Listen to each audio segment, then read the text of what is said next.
काही काही लोकांना बुद्धाची पाली भाषा समजत नाही, त्याचं अज्ञान. काही काही लोक उपासक उपासिका आपल्या समाजामध्ये आहे, रात्रभर परित्राण पाठ करते, ते म्हणते जी काही समजतही नाही आम्हाला, रात्रभर परित्राण पाठ करते, काही समजतच नाही आम्हाला. अरे समजत नाही हा तुझा भाग. बुद्धाने पाली भाषेमध्येच बुद्ध धम्माचा प्रचार आणि प्रसार केला आणि भिक्खूनही केला. तू पाली शिकणं, बाबासाहेबांनी पाली भाषेवर जोर दिलाय. तू पाली भाषा शिकशील तर त्या रात्रभर असणाऱ्या त्या परित्राण पाठामध्ये त्याच्यामध्ये तत्वज्ञान आहे, बुद्धाची फिलॉसॉफी आहे, विचार आहे त्याच्यामध्ये. समजत नाही ही आपली चुकी आहे. मग त्या महापरित्राण पाठाचा अर्थ समजत नाही, त्या गाथांचा सुत्तांचा अर्थ समजत नाही तर पाली भाषा शिक, मग तुला अर्थ समजेल, मग तू त्याच्यावर टीका करणार नाही, आहे का नाही. पाली भाषा आपली आहे का नाही, पाली भाषेचा अभ्यास करावा ना माणसानं, आहे का नाही. तर आपण जे म्हणत असतो, काही लोक म्हणतात भंतेजी लोक सूत्रपठणच करतात, गाथाच घेतात, काही समजत नाही. अरे वाणी शुद्ध होत असते भगवंताच्या त्या वाणीनं.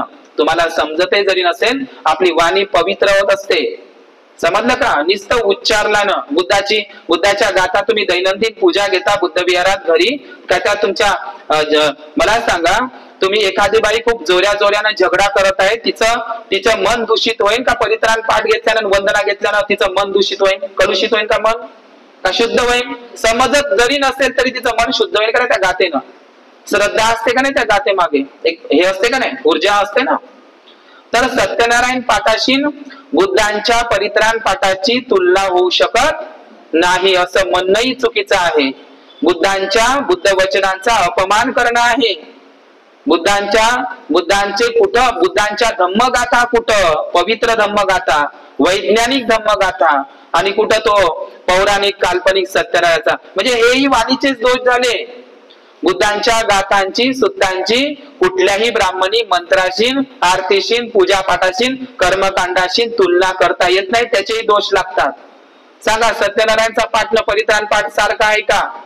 पुन्हा उत्तर हवं आहे मला, नाही आहे ना. तर याच्यानंतर कधीच तसं म्हणायचं नाही, समजलं का. पण लोकांना वाणीचे दोष नाही समजत हो, समजलं का.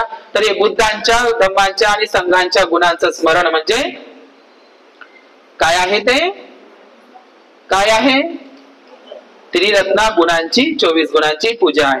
नंतरच्या कालखंडामध्ये बुद्धाचं महापरिनिर्वाण झाल्याच्या नंतर आणि महापरिनिर्वाणाच्या आधी प्रतीक पूजा होती. नीट लक्ष द्या, महत्वाचा विषय सांगत आहोत. प्रतीक पूजा, प्रतीक म्हणजे काय होते, सिम्बॉल. लक्षात घ्या, प्रतीक पूजा.